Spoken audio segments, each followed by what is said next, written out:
Mom, come here and see what Agnes has done to my dress. Oh no, what now? Look at this, Mom. It's crumpled. This is all your fault. I told you that this requires hand washing. That means by hand. Oh, don't cry, honey. I'll buy you a new one. You can give that one to Agnes. It's yours now. New dress. Happy, huh?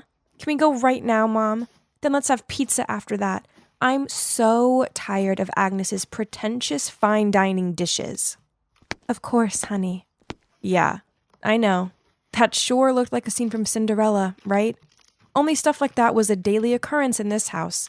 If I was adopted, then it'd be easier to understand why Mom favored my sister over me. But nope, I am also her actual daughter. Growing up with Jenna as my big sister was a nightmare. She's always been the golden child, while I was treated like a thorn in their side. If something broke, then I got the blame. When Jenna stole my things, then Mom just said I should be flattered. Then there were the birthday parties.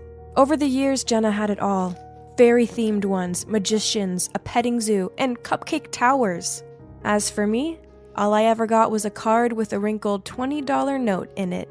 It was the same thing with studying. If she broke her string of D's with a C, Mom rewarded her with jewelry and makeup. Me? Just one C out of usual straight A's, and Mom'd say, "Oh, why did I even get my hopes up?"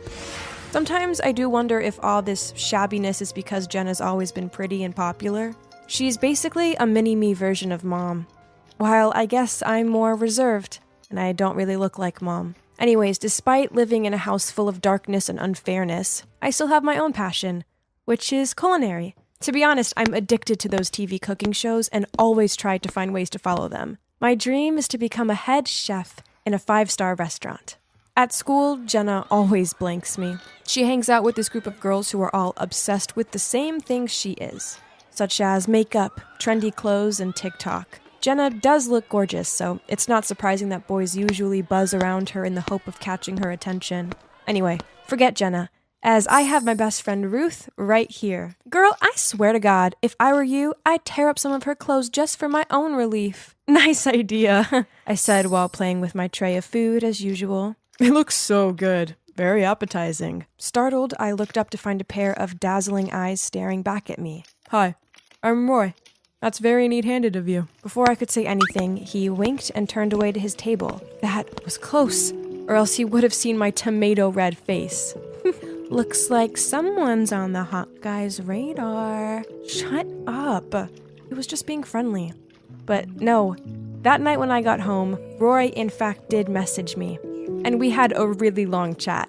He even asked me to join him for lunch the next day. Yay! This was so exciting. I'd entered the canteen to find Roy was already sitting there waiting for me, but I quickly spotted Jenna's group passing by, and the last thing I need is trouble from my evil sister. So I was actually thinking of walking away, but right at that moment, Roy grinned and waved over at me. OMG, that hot boy over there is waving at you, Jen. A girl flattered Jenna before I could even answer Roy. Jenna quickly fixed her hair, then smiled awkwardly at him, but he walked straight past her and over to me. Here, for you. What kind of first-class dishes do we have today? I smiled at Roy and had no choice but to sit down with him, ignoring Jenna's furious glare. Despite the awkward Jenna situation, lunch with Roy was amazing. We started hanging out loads more after that. He's cute, funny, and very supportive towards my culinary dreams. Then one day, Roy handed me a cupcake with a frosted heart on it and asked me to be his girlfriend. Yippee! This was so exciting! So, of course I agreed, but only on the condition that we kept our relationship low-key. I'd never had anything of my own before, so if my mom and sister didn't know about us, then they couldn't tarnish it, right? Falling in love is a magical thing. I was just so happy and full of life all of the time. Even doing chores for Mom and Jenna didn't dampen my mood. I thought you were only into cooking. So what, you like laundry now? Pfft, don't tell me you want to be a fashion designer next. I ignored her and carried on with what I was doing. Actually, I ignored all of Mom and Jenna's mocking jibes. The truth was, I was way too happy to let them bother me anymore. Soon, Jenna's 17th birthday party arrived, and this time she insisted on having it at this trendy restaurant in town. All of our relatives and her friends were invited, but I decided not to go. It's not like anyone wanted me there anyway, so I didn't think it'd matter. But to my surprise, on the day of the party, Jenna knocked on my bedroom door and begged me to come. Please, Agnes, I want you there on my special day. It won't be the same without you. Then she passed me a bag and left. I opened it, and inside was the most beautiful dress. Okay, so Jenna being nice was strange, but I must admit it felt good to feel wanted for once. So it looks like I was going to the ball. Wow, the party was insane. I'm talking banners, balloons, a whole booth devoted to presents, a menu only serving Jenna's favorite foods. I was sipping my drink, feeling awkward, when Jenna addressed the room. Hey, everyone. Thank you so much for coming to my 17th birthday party. Now, there's a very special guest here that I'd like to introduce to you all. It's my new boyfriend, Roy. I watched with horror as Roy appeared out of the crowd and let Jenna link arms with him. Huh? What? Why was my boyfriend with my sister? I glared straight at him, but he couldn't meet my gaze. This was terrible. I felt like I couldn't breathe. Panicked, I rushed outside to get some air. Everything of yours will soon be mine, no matter how well you hide it. I turned to see that Jenna was standing there, a huge smirk on her face. How could she be this shameless? I shoved past her and went to find Mom. She was shouting at the waiter to bring out more drinks. I went up to her and spluttered out what Jenna had done and how upset I was. Jeez, stop making such a fuss about it.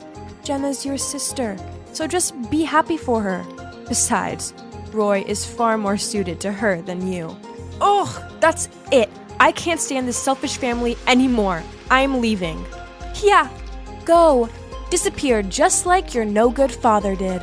That night I showed up at Ruth's house with a bag of my stuff and a teary face. But I knew this could only be temporary, so I still looked around for somewhere else to stay. And eventually I applied for a job as a grocery cashier at a 24/7 gas station. Well, at least I had shelter. One night, a drunk man walked in. He didn't look so good. Nothing could lighten a person's mood better than great food, right? The store was quiet, so I took some of the ingredients available and used them to prepare a delicious-looking dish for him. Thank you so much, sweetie. I'm Keith. You have a culinary talent. If you want a better opportunity, come find me. Before I could thank him, he left. Let's see. Bar owner?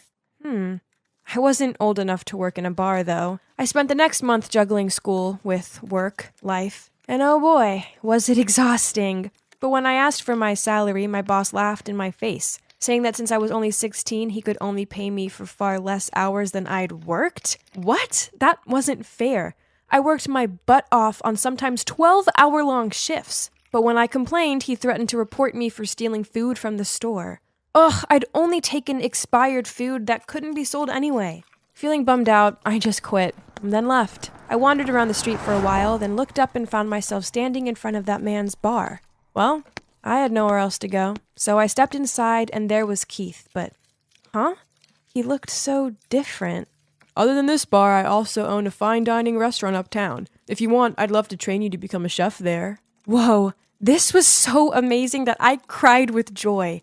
In order to be able to stay overnight at the restaurant, I told him that my parents had passed away and I'd run away from the orphanage. And the man agreed without questioning me twice. Time passed by, and you know what? I loved working at the restaurant. As for Keith, he's such a kind-hearted man. We grew so close, and he became like a father to me. I guess we were two lonely people who helped each other. So it made sense when he asked to adopt me. Then one busy evening, I was taking food to a table, but then I stopped dead. Sitting there were Jenna and Roy. On seeing me, Jenna sneered out, "Oh, you work here? Now that explains why my appetizers were gross." Roy looked embarrassed and begged her to be quiet, which only made her worse. Then seeing what was going on, Alistair, the restaurant supervisor, came to my defense, but it only made Jenna even more heated. "Isn't the customer always king? Why are you defending that dumb girl?" "Miss, this is a fine dining restaurant. Please mind your manners. Agnes here is not only a very talented chef, but she's the owner's daughter, which makes her my boss. So I think I'm within my rights to defend my superiors." Jenna rolled her eyes at me, then walked away in anger, not forgetting to reply, "Just you wait, Agnes." Then, seeing my glum face, Alistair invited me out for ice cream after work. Keith happily told us to go and said he'd close the restaurant. As I was licking my ice cream, I noticed people around us shout, "Fire! Fire!" So I pulled Alistair's hand and ran after them. As the flames came into view, my heart sank when I realized they were coming from...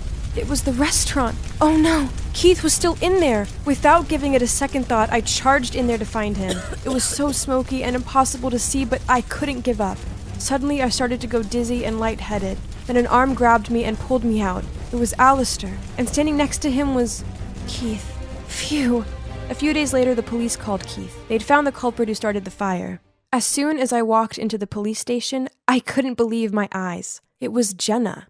But most surprisingly, when Keith saw my mom, they both turned pale and gave astonished looks.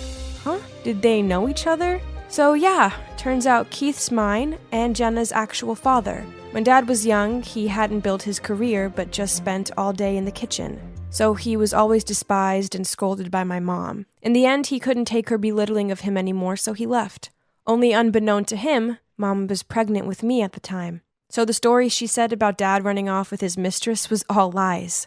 I got it now. She despised me because I took after my dad, not her. As soon as Jenna realized he was our dad and he was rich, she put on her Little Miss Sweet act and begged for him to be her dad again. But he just gave her a stern look and said, "That fire of yours could have killed us all. Now you have to live with that." Then he took my arm and led me out of there. I always believed my life would one day be better, but I never imagined it'd be as good as this.